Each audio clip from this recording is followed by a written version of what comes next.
કીધું કે આમાં ફરી દુખાવો થાય છે એટલે એણે વાઈફે ચેક કર્યું તો એણે પૂછપરછ કરી કે આ કોણે કર્યું છે તો કે એના મેડમનું નામ આપે છે, ફોટો બતાવે તો એ એક જ મેડમનું નામ આપે છે.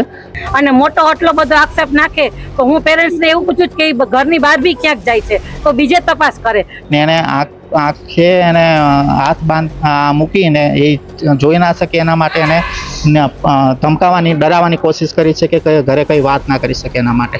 એમાં રિપોર્ટમાં એવું દેખાડેલું છે કે એને ઇન્ફેક્શન છે, પાણી પીવાથી પ્રોબ્લેમ થયેલી છે.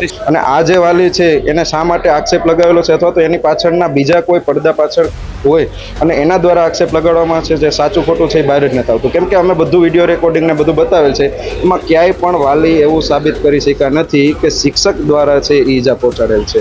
છેલ્લામાં છેલ્લો ટેસ્ટ નાર્કો ટેસ્ટ, ટીચરનો નાર્કો ટેસ્ટ પણ કરવામાં આવે એટલે જે દૂધનું દૂધ અને પાણીનું પાણીમાં થઈ જાય અને જે ખોટા આક્ષેપો છે એની સાબિતી મળી છે. 14 તારીખે પેરેન્ટ્સ અમારી પાસે આવ્યા અને એમ કીધું કે બાળક બીમાર છે એટલે અમે અમૃતા હોસ્પિટલમાં એને બતાવવા માટે લઈ ગયા હતા.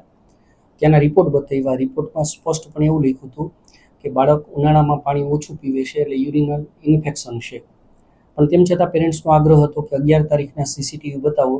તો 11 તારીખે પેરેન્ટ્સ સ્ટુડન્ટ જ્યારથી દાખલ થાય અને જ્યારથી કેમ્પસ છોડે ત્યાં સુધીના સેકન્ડના સીસીટીવી અમે બતાવેલા. એમાં ક્યાંય પણ ટીચર છે એ બાળકીને શારીરિક કે માનસિક ઈજા કરતા નથી એવું સાબિત થયેલું. આ સીસીટીવી અમે બધા તંત્રને આપેલા, મીડિયા જગતને આપેલા અને કોઈ પણ વ્યક્તિ ગમે ત્યારે આવીને જોઈ શકે છે. એમાં ટીચર છે એ બાળકીને કોઈ પણ પ્રકારની ઈજા કરતા નથી. અમને 15 તારીખે બપોરે 2 વાગે પોલીસ સ્ટેશનમાંથી ફોન આવ્યો કે તમારા મેડમના નંબર આપો, આ બાબત છે. એટલે મેડમના નંબર આપ્યા. મેડમને 5 વાગે બોલાવ્યા.